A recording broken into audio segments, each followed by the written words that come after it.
Robin Hood Radio and the Robin Hood Radio Network is proud to present Leonard Lopate at Large, lively hour-long in-depth discussions providing overviews and context to topics usually covered in partial measures.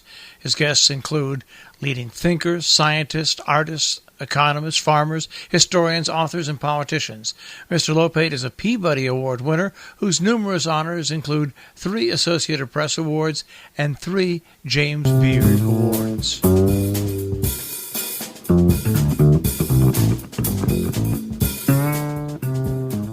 Welcome to Leonard Lopate at Large. I'm Leonard Lopate.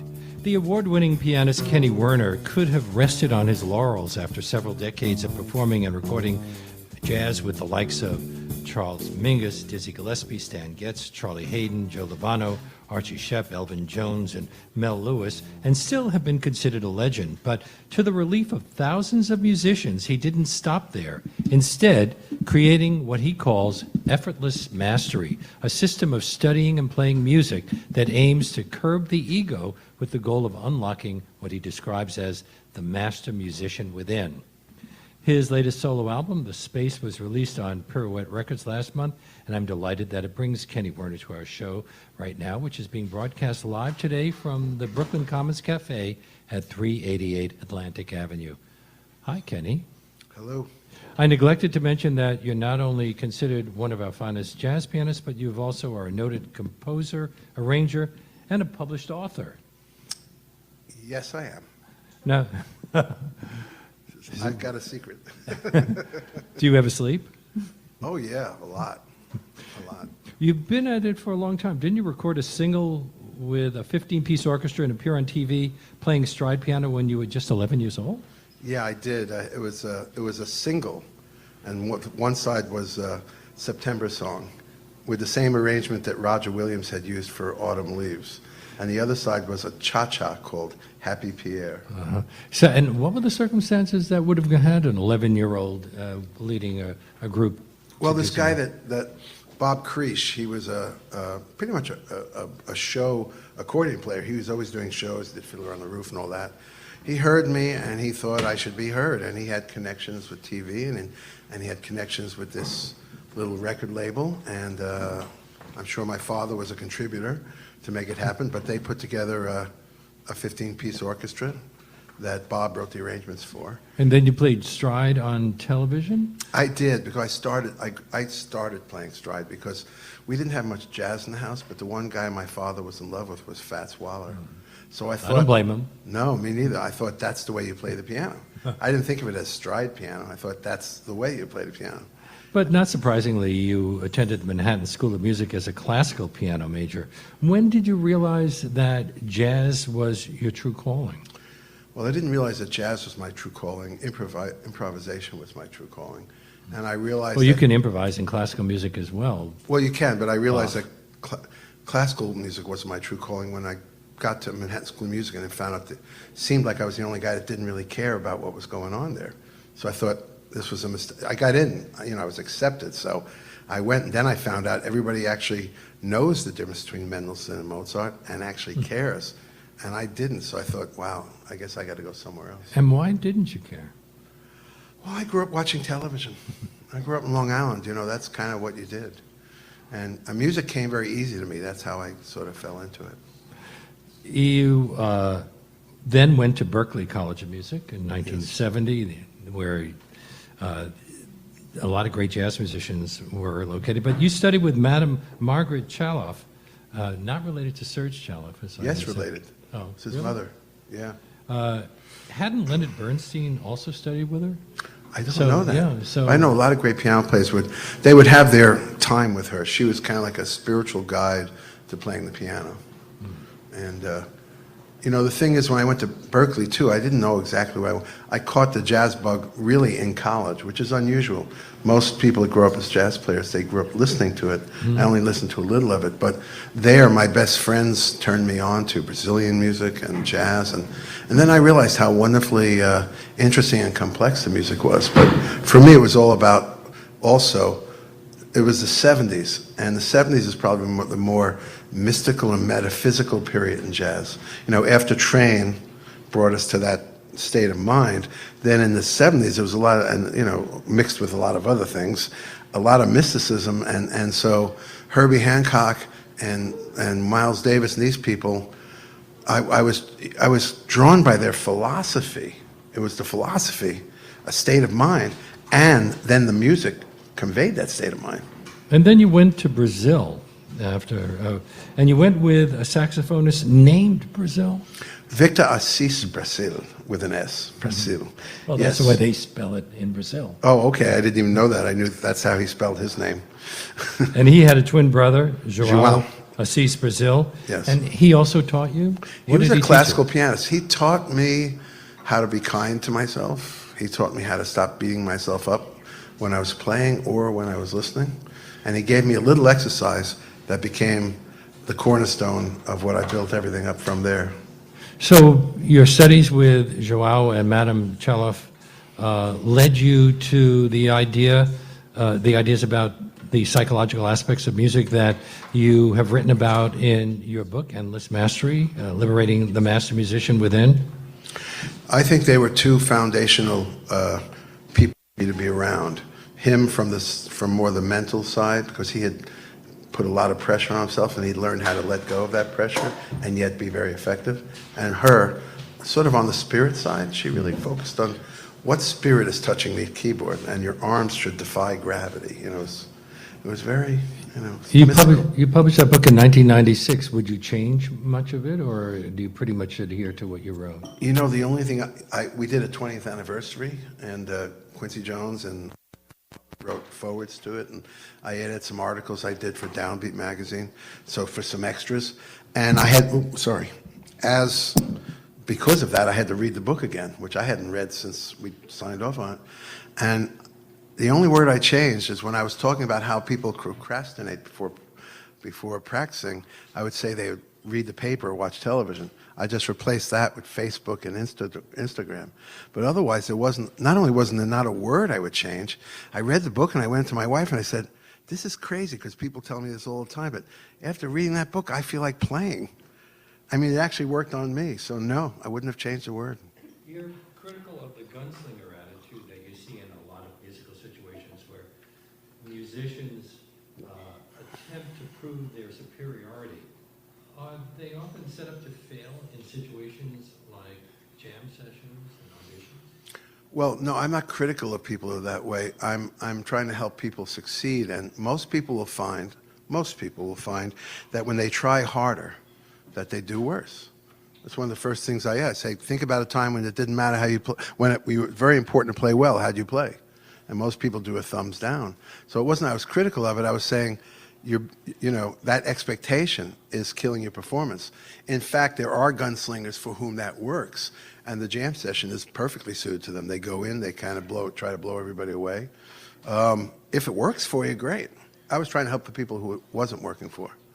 Kenny Dorham, who was a great jazz trumpeter, told me that when he was auditioning a young player, he would have to play a slow blues because they were already prepared to show off at a very fast tempo. That's what they practiced, knowing that that was the way you impress people. Well, I think if you can play something slow, it speaks to your state of mind, that you don't have a bunch of thoughts getting in the way and making yourself busier on the instrument. So it does connote a certain wisdom. In Effortless Mastery, you described your reluctance to practice when you were starting out, although you still became the best pianist in your neighborhood. Do you think that it was your ability to improve so quickly without practicing that led to your reluctance to spend more hours working on the scales? No, it just led to me not needing to work on the scales. But other people do, don't they? Yes, they do. I didn't have to work on it until I got to Manhattan School of Music, and I was finally around other talented players. And that was a very hard time in my life. I thought I could just keep willing myself to play better, but to get to a certain level of people, and they're talented, but they're practicing. I wasn't. So that was a very rough period, as I had to go from complete dysfunction of practicing to learn how could I practice and how could it work for me. The book was released with a CD containing 4 meditations. What role does meditation play in your approach to music? Well, they're kind of visualizations too. Like visualize yourself on the stage of Carnegie Hall, where everybody's adrenaline and fear of failure would come up. Say, now breathe and let yourself be enveloped in light, and imagine you're just sitting there, and the greatest music that's ever been played is coming out, and that's filling the hall with light. But the funny thing about that, the meditations were a transcription of things people I guided through meditations, and they were just in the book written. And then Abersol said, you have to do a CD of the meditations. I said, why? He said, because at the beginning of every one of those chapters, the first sentence is, close your eyes. So how would they read the rest of the chapter? That's why we did the meditations on CD. And you still do meditation? Yeah. Is that a way of preparing yourself for performance? No, not for performance, for life. I'm not, my problems have never really been too much in music. But sometimes when one thing comes easy to you, everything else comes harder. So I'm still trying to get a handle on the other thing, my life. And it's coming. It's coming along nice. But I need meditation for my mind to stay in the moment. A lot of things that without that ability, and maybe other people would take it for granted, but without that ability, I'm unhappy or anxious. My guest on Leonard Lopate at Large on WBAI New York 99.5 FM is the great pianist Kenny Werner. Your first jazz recording was in 1977 with an LP. I remember LPs that featured piano solos of the music of Bix Beiderbecke, Duke Ellington, James P. Johnson, and George Gershwin. None of them associated with modern jazz. Well, again, it wasn't my idea. What happened was Ilhan Mumuroglu, a great, small but very important producer from Finadar Records, which was distributed by Atlantic. He had the carte blanche to record things that Atlantic couldn't record because they wouldn't make any money, right? Mm-hmm. And it was his idea. This repertoire had not been recorded yet. It's things that slipped through the cracks from James P. Johnson, and the only one that played the Bix pieces was Bix Beiderbecke, and a piece by Duke Ellington that had never been played. And he was looking for a piano player. How did you even find it? They found me. No, I mean, how did that Duke Ellington piece turn up? I had to transcribe it. He had a piece called New World A-Comin', which was an orchestra piece, so I made a piano piece out of it. That was the one job I had. But the rest of it was pieces that were either under-recorded or never recorded, like George Gershwin's first rag. He wrote a few rags as an 18-year-old. So they were looking for a classical pianist, which I had technically been, who played stride piano, which I definitely did. So I was kind of right for that project. And then from there, you go totally in another direction. You recorded with Charles Mingus on Something Like a Bird. That's a pretty far cry from Bix Beiderbecke, although they're both wonderful. Not such a big difference. Actually, again, it was Ilhan. When Mingus was recording one piece on there that was supposed to be like, Noah's Ark. Two of everything. So each guy had to do a battle in solos with each other. Like two tenors. And if I may tell you the story, it was Booker Irvin and John Handy were his saxophone players. No, it was Michael Brecker was one. I can't remember the other. Ronnie Cuba, Lee Konitz was on it. This is later. As a matter of fact, the room was filled with nothing but the most important musicians in town, right? And they had to get a second piano player to play against Bob Nellens. So they bring me in on Fender Rhodes. And I don't know these guys, and I'm just starting out. And these are all the greatest guys. And the producer, Ilhan, comes in and he goes, that's how I got on it. He knew me. He said, now listen, don't get nervous, but if Mingus doesn't like what you played, he's going to tell you to leave. So I said, in front of all these musicians, he's going to do that? Yeah, and he walks away. So Mingus could be mean. I'm waiting there like you're in the electric chair, and there's a little time you're waiting because it's not 12 yet. I'm sitting there, and then we run it down. And me and Bob, we traded them opposite each other, and then fours, and I'm feeling great, This was before Effortless Mastery or something, but it just felt great. I like the Fender Rhodes a lot, too. So I'm sitting there after that, silent, what's going to happen? And he tossed the percussion player out because he said, this ain't no Latin gig, like that. So this guy, I think it was Sammy Figueroa, had to pack his stuff up in front of everybody. So the producer coming to my door, in my booth, he opens the door, he goes, Mingus says you can stay. That was great. And then you started your own trio in 1981. That group stayed together for 14 years. Yes, it did. But during that time, you also were the pianist with the Mel Lewis Orchestra. I had started that already, yeah. Somewhere. Thad Jones had already left the group? Yeah. Was it odd to alternate between working in a small group and then a big band? No, not at all. I mean, you feel like, at least the way my playing is the sum total of who I'm playing with. So it's not like I change my playing, but I react to the people, and that changes my playing. The biggest difference was that Tom Rainey, who was in the trio, was a very different drummer than Mel Lewis was. Mel Lewis was deep in the pocket, and Tom had all kinds of things.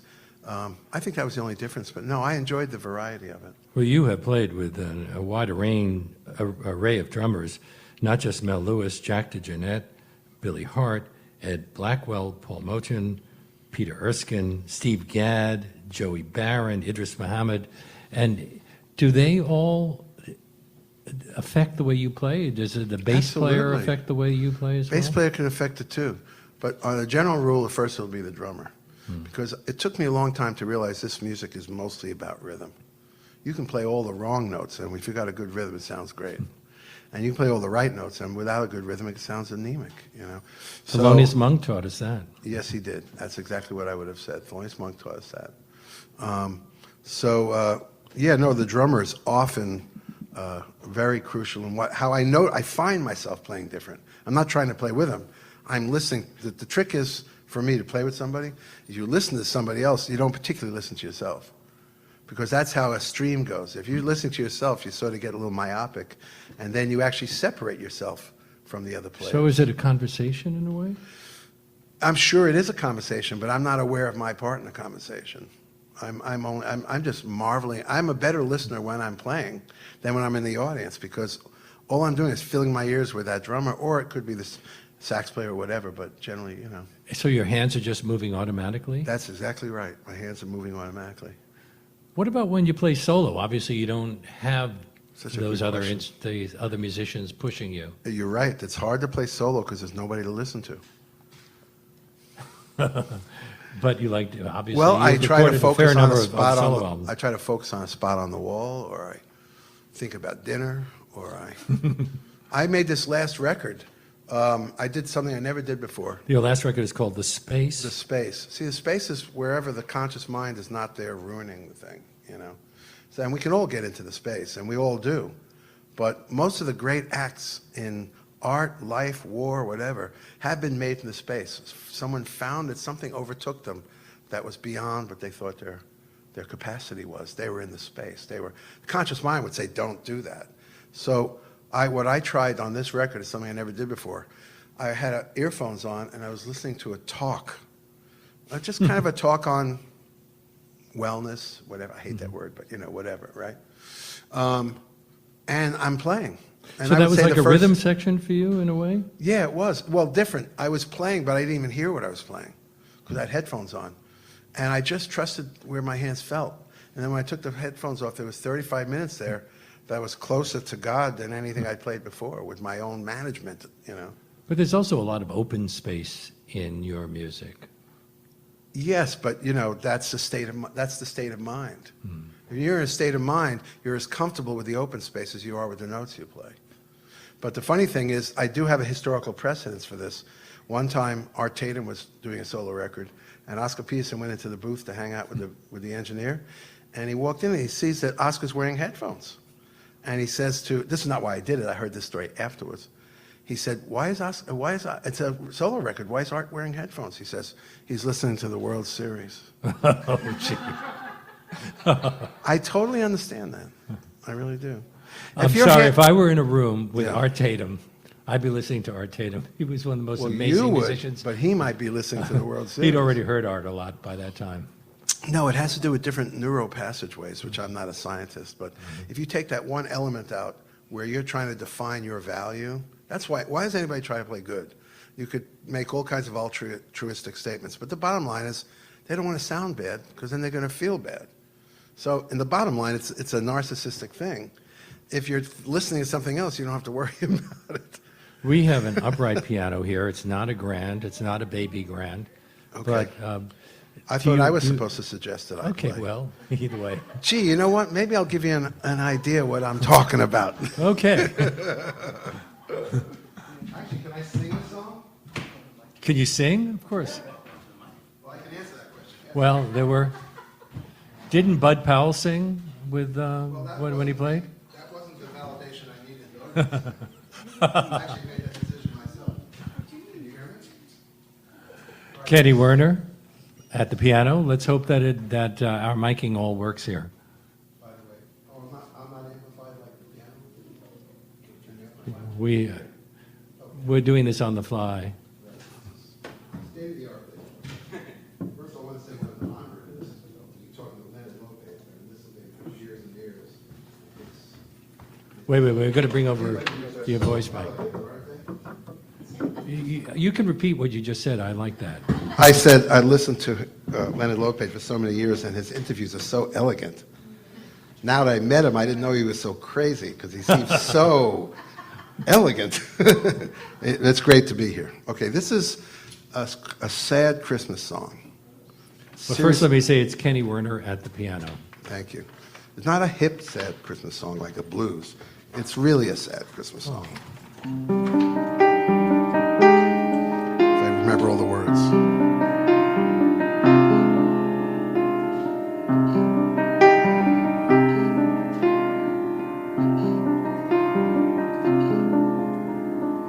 Snowflakes falling on my window pane.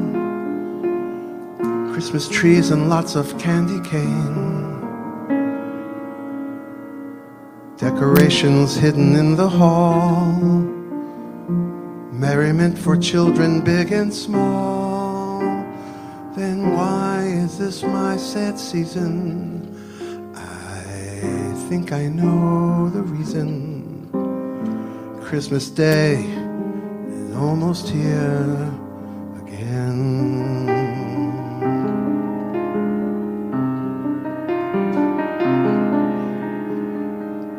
Sleigh bells ringing off the hook. Santa Claus is everywhere you look. Wondering if Rudolph's nose is bright. Christmas carols echo in the night. Then why this lonely feeling? Joy and laughter so unappealing. Christmas Day is almost here again. Every Christmas time I get this feeling. Christmas is supposed to be a time of cheer. Now I lay here looking at the ceiling at the loneliest time of year. The stores are staying open every night. Santa's selling everything in sight. Peace on Earth and Christmas episodes. Another year is coming to a close. For all the songs of joy that have no meaning. A song for all the other human beings. Christmas Day is almost here again.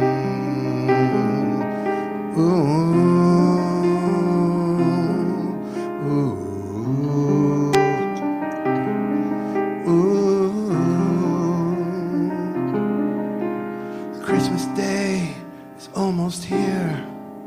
Good tidings, glad tidings and good cheer. As winds begin to blow, I'm left out in the snow.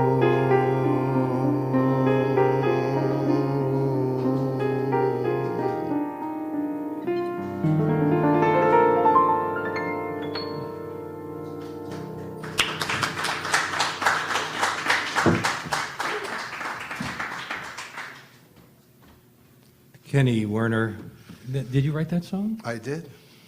You've written songs for orchestras, for string quartets. You've written arrangements for a wide range of groups, but now you're also writing sad Christmas songs? No, a sad Christmas song. ASAG. Now, I've always wondered about... That's several years ago now, maybe about 4 years ago.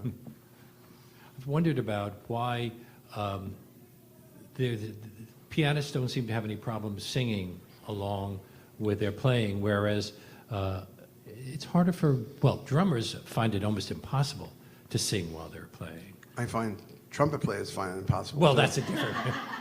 I wasn't going to say trumpet players or but well, some bass players sing as well. But is the fact that you're playing the piano actually a help? Oh yeah. Well, I mean, as far as pitch, it's very helpful for most of the best scat singers have played some musical instrument, and singers that don't play an instrument, they always have trouble finding some of those notes, like if they want to scat sing, that players have actually played on an instrument. But I used to sing when I was in high school. I wrote songs. They were more like pop songs, like Blood, Sweat, and Tears, or stuff like that. And then when I was first in college in Boston, once a week I played a cafe, and it was my favorite gig. You're at a cafe now. Does this bring back good memories? Well, I hadn't connected it, but I am in a cafe now. It's great, It's great to be here. But I would sing Joe Cocker, Beatles, Ray Charles. I just love it. I asked you a bit about working as a sideman as opposed to being the leader of your own group or doing solos. But how much of an adjustment do you have to make when you're working within someone else's concept? How differently do you play if you're working behind Stan Getz and Lee Konitz as opposed to Archie Shepp, Chico Freeman, and Ambrose Akenamusiri?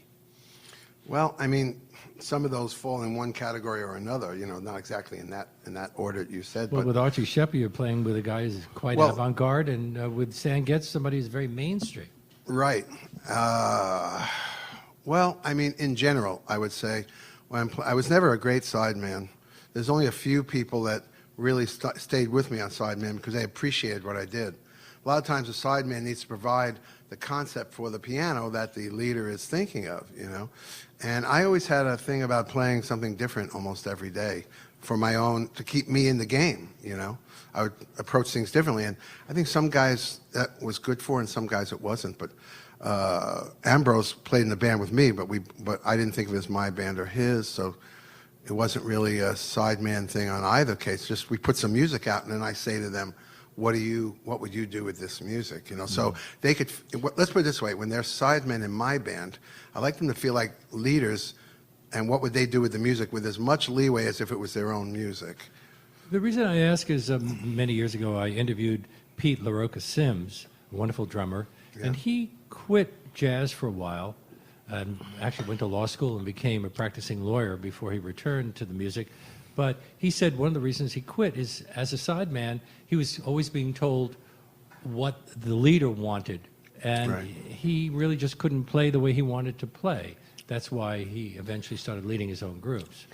Well, I had some of those situations, where, I mean, I don't know that I would have quit, but it depended on if I thought I needed the gig or not, But it would be someone very great, but they had too clear an idea of what they wanted me to do, and of course that puts you not in your own zone.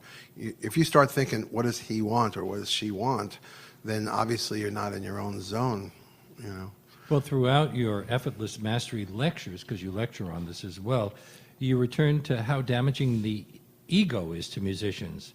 How are you defining the ego here, and what is it that's destructive to creativity? It's not the obvious things of ego where I think I'm the greatest thing or I think I'm the worst thing. They're just mirror images of ego. Some people will think, well, at least I think I'm so worthless, right? Like that's humble. No, you don't even have the satisfaction of thinking you're humble. That's just as egotistical as anything else. The ego just the subtle ego, everybody's got a filter through it. When you meet people, you feel like you have to match what they're about, or, that little feeling like something has to happen is the ego, but it's a very subtle, invisible, I've been calling it lately the invisible filter. So you're dealing with other people and you feel this, it takes energy because you want to make sure that you are protected and you're well represented with these people around you, where none of that is needed, but it's this invisible feeling that you by yourself is not enough for whatever these people or whatever that situation is. So, or just to finish the thought, so it's the ego that would have a player care right before they start playing, how good am I going to sound? That's ego. And the only reason I say it is that it doesn't work. It makes them play badly.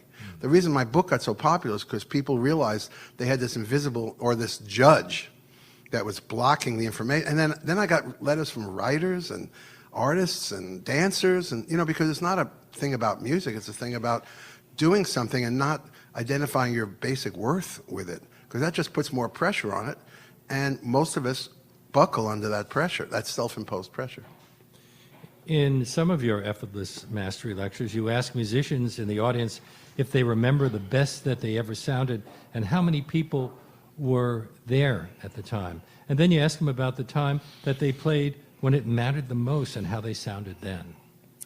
It's a little off, but okay, well, the first thing was, please. I say to them, think about a time when it really mattered a lot to you, how you were about to perform. How did you perform? And most people would say that's when they couldn't perform. But in the little practice room... Because of the pressure or something else? Yeah, because it suddenly became important to perform well. Most people can actually identify that. Like, take a writer. What's the most... Or a composer. What's the most anxious-ridden moment? Is a blank piece of paper. But that's only because they're trying to write something good. I'll tell them, write something bad. You can fill page after page. But that's a joke, but it's also... The urge to write something good may be the reason you can't get started. Now, the other point you made was, I say, have you ever had a time when you were playing and it just felt like you were watching yourself playing in a way you weren't, it was all just coming out, and then people will smile and say yes. I say, wasn't that the best playing you ever did? And they'll say yes. Therefore, we want to practice a consciousness where we're not going to succumb to the supposed pressures of do I sound good or not, and just sort of go into what I call the space. Actually, the name of the record is the first time I've ever named a record based on what I've taught in Effortless Mastery. The space is a place beyond the conscious mind where if you're in the space, you're in the moment. If you're in the conscious mind, you're worried about the next moment, that kind of thing. It sounds to me like the musicians should record, just keep a recorder going in their homes when they're just sitting at the piano or whatever instrument they're playing, that things get rougher when you go into a recording studio or into a club or doing a concert. Well, the people that we consider successful didn't have this problem. I mean, even if they said they did, they went in and they were in the moment, our favorite people, but there's so many more that cannot get at their best stuff when the thing is on the line. Do you think that's why drug use has been so common among jazz and popular musicians? Does it make it easier to ignore the stakes in a live performance and just focus on the music? Exactly. That's the attraction of drugs and alcohol, is that you're kind of in the space, and then you realize, geez, I didn't obsess about that at all, and I played great. And the problem with drugs, the problem from doing it from the outside is that there's nothing wrong with drugs, except the problem is that they don't last. So since they don't last, they wear off, and they make not being on drugs like kind of a numb feeling. So then you keep trying to recreate that first feeling. That's the only way. If drugs, they still don't, even the current generation of drugs, don't just keep you in that intoxicated space. If they did, we'd all be on them. When you were with Mel Lewis, he and Bob Brookmeyer encouraged you to compose and arrange for the orchestra, and didn't that lead to a certain amount of success in Europe as well? Yes, it did. We're sitting at this convention, and Bob says, well, Jim McNeely will be the next Bob Brookmeyer, and you'll be the next Thad Jones. And I said, what? I hadn't even written a single piece for the band. So then I started to write for them, and then I was requested for some of the European, bands, the Cologne band, the WDR, and the Danish Radio Orchestra, and the Umo Jazz Orchestra in Finland. And yeah, I put quite a body of music together. I have two big band, it's jazz orchestras, but it used to be a big band. It's the same instrumentation. And I have two jazz orchestra records out with the Brussels Jazz Orchestra, which is a fantastic band. You're also guest composer and soloist with the Metropole Orchestra of Holland. Yes, several times, yeah. So you have a separate career there? I haven't been writing much lately. Actually, 2 years ago I wrote something for the Palermo Symphony, but I've been more interested in writing words these days than music. Well, you also served as a musical director for the Broadway star Betty Buckley for 20 years. Yes, it was you fantastic. weren't playing jazz then? Did you well, pretty much play she the had same a jazz thing every band. night? Well, her concept was, even though she sang very legit, if you want to hear something that's really great, go on YouTube and put in Betty Buckley, Kenny Werner, Send in the Clowns. It really shows how unique what we did was, which she would sing something with the drama that no jazz artist would be able to locate, and with a beautiful voice, but she'd let me go absolutely cuckoo outside of that. And she wanted her band to be that kind of open thing, even though she sang, it wasn't down straight down the middle. It was more like if Edith Piaf wanted to, because Betty could evoke great emotion from an audience and from herself. And while she was doing that, she wanted chords that really tickled her. And so she made me reharmonize, severely reharmonize a lot of the tunes. So working with different people is also a learning experience? Oh, absolutely. You know, I learned a lot from Archie Shepp because no matter how much trouble was around him, he didn't care. He got up there, put the horn in his mouth, and he took a deep breath, and he started to play. And I thought, yeah, you know, don't be too sensitive to what's going on around you. Can I tell you a funny story about Betty Buckley? Sure. So we had done a lot of, what's his name who wrote Send in the Clowns? Oh my God, was it? Sondheim, I'm sorry, that's age. You know, some of you can relate to that. Stephen Sondheim, I did a lot of radical stuff to his music. So she's starring in Sunset Boulevard in London, and Sondheim comes to see her star in it, right? And she says, you know, I've done so many of your songs as a tribute. Her idea of a tribute is to completely rearrange the guy's music. Now, some people's music, that's not their idea of a tribute, you know. So she says, you never even commented to me how you liked all the arrangements we did. And he's petting her dog, and he says, I don't like what you did with my songs. And she was like devastated. Really? She said, yeah, why? She says, your piano player thinks he knows more about harmony than I do. Like that. So she calls me in the middle of the night to tell me this. We have to re-record every Sondheim tune she ever did, exactly the way it's done. I said, wait a minute, slow down, slow down. And she told me the story. I said, yeah, I do know more about harmony than he does. But is he going to give you a gig anytime? She said, probably not. I said, well then, you know, blank him if he can't take a joke. You also worked, you do like doing unorthodox things. You worked in a duo with the harmonica player, Toots Thielemans, for 17 years. Yeah, it started as a quartet. The reason that lasted, remember I was talking about not being a great sideman? So I'm playing the very first time with Toots, and I'm throwing these other chords at him, you know? And usually that'll tell me if we're going to sink or swim. Like, I don't have to quit and they don't have to fire me. I'll just do what I do, and then if I'm still there, I know they like it, you know? So I did all this stuff, and I walk over to him on the break. I said, everything okay, Toots? Because he says to me, keep throwing me in the pool, like that. And then I'm walking away, he grabs my sleeve, and he goes, but don't let me drown. Like that. And then we had 17 years of just surprises. Just a special musician, that man. He made the harmonica into a serious instrument. Really, really did. Everybody kind of sounds like him whether they want to or not. I know I promised not to prompt you, and I already have, and we're kind of running out of time, so can I prompt you again to play? Yeah, sure. Kenny Werner, what do you think you'll be playing?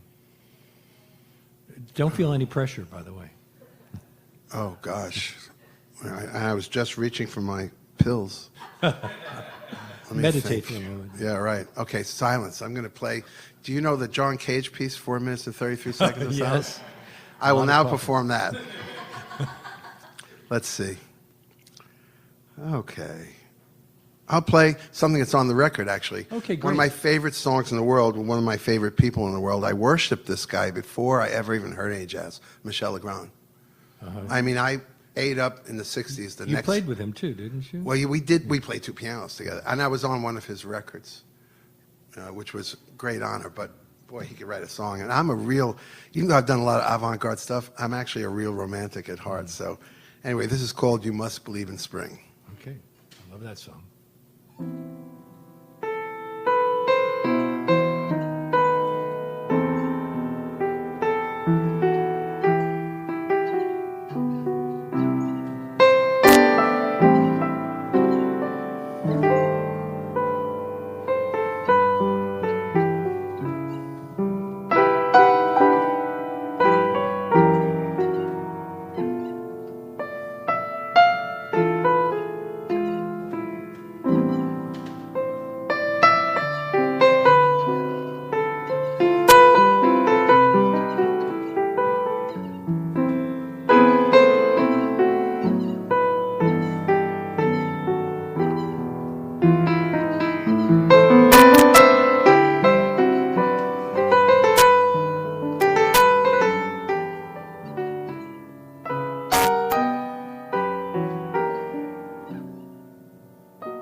Wow. Kenny Werner. I assume that was quite different from the version you did in your new album. Yeah, it's totally different. Is it always different? Always. It really, yeah, totally. There were people here. I was alone. And I had been playing from the space for an hour, so I just watched myself play that song in there. And tonight you're going to be playing at a club? Yeah, I'm at Catano tonight and tomorrow night with Rosanna Vitro. Uh-huh. Great singer and a great band, actually. The drummer, I'm sorry, his name is Alvester, but I don't know his last name because I've never met him. But the bass player is Dean Johnson and Harry Allen on saxophone. Oh, wonderful. And it should be a really good time, next 2 nights. Now, have musicians told you about what it is about your concept that the things that you talk about that have inspired so many of them and changed the way that they have approached working with their instruments? Well, I mean, the stuff I wrote in my book has really helped a lot of people. I didn't anticipate that. I wrote it down because I was starting to teach, and it's like what I was saying was gathering bigger crowds than what I was playing. And I was just trying to say, this works, this probably doesn't work. Do you ever notice that this doesn't work? And they go, yeah, nobody ever mentioned it anymore, but this doesn't work, you know? And at a certain point, it became very codified, so I just kind of wrote it down. And what a lot of musicians have told me that they were able to liberate themselves in their playing, have fun again, become more personally successful at it, and order their practicing in a better way. There's so much diseased thinking when it comes to trying to be a musician that you don't see, because that's the 98% of the people that you'll never hear, the music has got a promise to it and they never find it. And evidently, and even great musicians have told me, you know, I read your book and I started playing differently, and, you know, so they credit me with the very stuff that I wrote as being what has helped them the most. Has developing effortless mastery and teaching it to others affected your own approach to music? Definitely, because when you have the gift of being able to show it over and over again, it just that's why I'm going to be eventually teaching people how to teach what I teach. I have this institute at Berkeley, the Effortless Mastery Institute, for like almost the last 5 years, and they're really open to it. I'm teaching a lot of teachers now besides the students, because the gift, if you think you're doing it, if you start teaching it, that would be like driving it in even further. So it's been a big gift to me to teach it as much as I have. Have you ever received a negative reaction? Yeah, occasionally someone. So I have one friend who will always, we're together, and she'll always happen to say, you know, I was talking to this guy, the piano player, and he really didn't like the book. And I said, oh, okay, great, you know. A couple 100,000 other people did, so I don't care. Well, Stephen Sondheim doesn't like you either, so. Well, you know, the funny thing is I did the same tune on my record, Send in the Clowns, and he got word through this guy, a mutual friend, that he really liked it. We did the same kind of thing on her record, so, well, I don't know, I bet he likes me. I don't know, if he even thinks of me, which is probably not.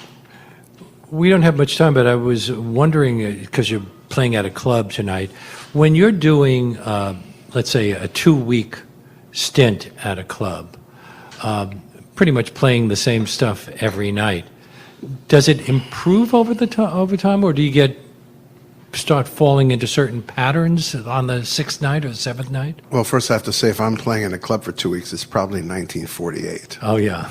Okay. So there's a problem with the... And Ornette was the other group. Yeah, nobody plays 2 weeks in a club, you know.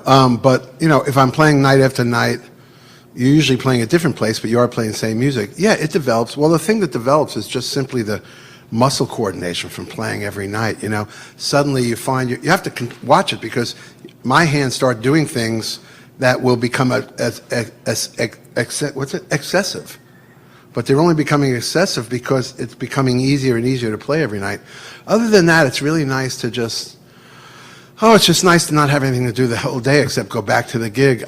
One wonders, what was it like when you could play 5 weeks in one club on 59th Street and then move on to another club across the street for 3 more weeks? The 5 Spot used to book people for a month at a time. Yeah, I mean, bands would go to California and spend 3 months there. That's why they had families on both coasts. Meanwhile, we have a new album, what do we call it now? We don't call it a CD? It is on a CD. I don't know what you call it. It's The Space, and it's on Pirouette Records. And my great thanks to Kenny Werner for being on our show today. And it's been fabulous doing this thing live in front of a group of friends. Very nice. Yes, I agree. Thank you, because like Thank you I so say, much, Kenny. I'm a big fan of you. I'm very honored to be in this spot. And that brings us to the end. Whoops. That brings us to the end of the show. My great thanks to Kenny Werner, to Reggie Johnson, who was at the audio controls, to Charlie Morrow, who composed our theme music, and to my producer, Jesse Lent, who helps make things run smoothly. Leonard Lopate at Large comes to you on Saturdays at 4 and Tuesdays at noon. You can subscribe to Leonard Lopate at Large podcast on iTunes and by clicking on Robin Hood Radio's archive program site, which is robinhoodradio.com. You can also check out Leonard Lopate at Large Facebook page.